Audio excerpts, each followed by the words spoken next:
À Dinan s'est tenue cet automne la 10e journée thématique de l'Union des villes d'art et d'histoire et des villes historiques de Bretagne.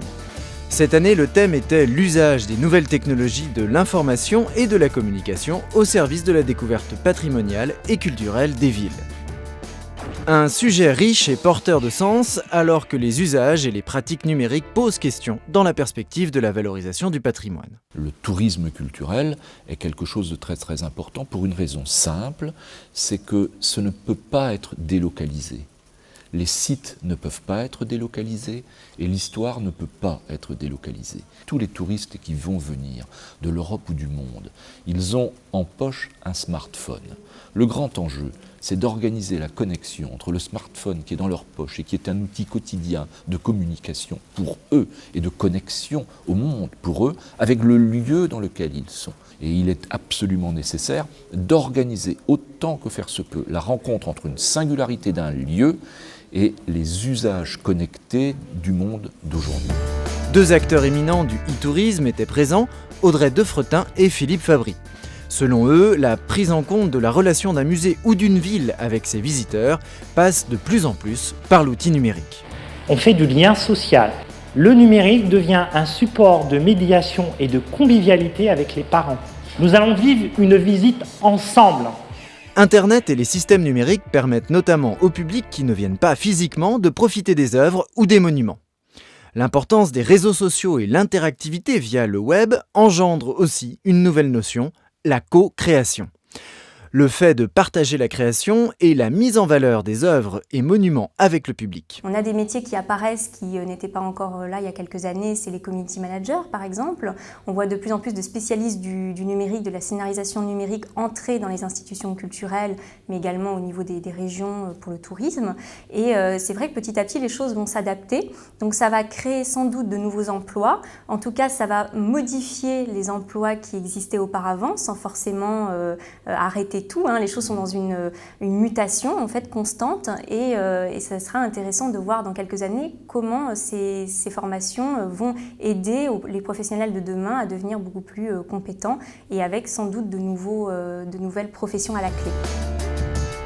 À Bordeaux, la société Héritage Prod a mis en place, avec l'appui de la région Aquitaine, un nouvel outil de visite historique de la ville, Imayana, Bordeaux 18e. C'est un projet immersif, innovant et performant, utilisant la 3D et la géolocalisation. Il a été imaginé par des équipes d'historiens, de scénaristes, de graphistes et d'informaticiens, mêlant différents acteurs publics et privés. Voici un bel exemple de collaboration culturelle. Imayana est en exploitation depuis septembre 2012. Il suffit d'aller à l'Office de tourisme de Bordeaux et de leur demander « je voudrais faire une visite Imayana ». Et puis on vous loue une tablette avec sa housse, avec son casque, et puis vous partez, et puis la machine vous dit toute seule comment faire, et vous n'avez pas besoin d'autre apprentissage que ça. C'est une offre nouvelle qui ne remplace rien, sur laquelle les guides conférenciers de Bordeaux ont imaginé une visite couplée. Et donc c'est un nouveau venu dans le paysage de la mise en valeur qui est ludique, spectaculaire, mais spectaculaire en ville, en marchant. Je pense qu'il ne détruit rien, c'est-à-dire c'est pas parce qu'on a inventé une nouvelle forme de médiation qu'on a enlevé les autres. Au contraire, il est complémentaire. La journée thématique s'est poursuivie avec différents exemples de médiation culturelle via les nouvelles technologies. À Vannes, nous avons pu découvrir une visite virtuelle via les smartphones. À Quimper, le projet e-Faïence nous permet de mieux appréhender le patrimoine. Et pour finir, les mystères de Rennes. Un jeu qui propose une enquête en parcourant la ville avec un smartphone ou une tablette afin de résoudre des énigmes en lien avec le patrimoine et les collections du musée de Bretagne. Le public est connecté et les scores sont partagés via Internet. C'est un véritable jeu transmédia qui fait partie d'un projet valorisé par le ministère de la Culture et de la Communication. On travaille sur une numérisation de nos collections pour qu'elles soient diffusées le plus largement possible sur Internet. Mais au-delà de ça, on nous demande aussi d'avancer sur des concepts, des solutions qui permettent une approche plus sensible, plus quotidienne, plus courante de ce patrimoine. Et on a été assez séduit par le principe du jeu. En plus, c'est une approche en direction de publics plus jeunes qui, parfois, on le pense, ont du mal à franchir la porte du musée. Nous finissons cette journée thématique avec la visite du Centre d'interprétation de l'architecture et du patrimoine et de l'Office de tourisme de Dinan, Vallée de la Rance. qui compte parmi les plus fréquentés de Bretagne, avec près de 140 000 visiteurs par an. Il a fait peau neuve récemment en y intégrant de nouveaux outils numériques, faisant de Dinan une destination touristique connectée. Donc c'est vrai que Dinan, via sa nouvelle application mobile ainsi que son site internet nouvelle génération, répond complètement aux attentes de ses visiteurs. Si le tourisme culturel et les offices de tourisme en particulier ne prennent pas ce virage numérique, on prendra un retard. Vous avez aujourd'hui une vraie attente du public, qu'il soit d'ailleurs français et étranger, de pouvoir avoir de l'information, de pouvoir aller utiliser des outils numériques et ça permet de pouvoir découvrir une ville autrement. Que ce soit via une application mobile, que ce soit via un site mobile, que ce soit via d'autres supports, on a peut-être matière à pouvoir toucher une autre clientèle. Ça ne remplacera jamais une visite guidée avec un guide conférencier. La qualité des interventions de cette 10e journée inspire les participants et complétera sans doute l'information dans la perspective de nouveaux projets.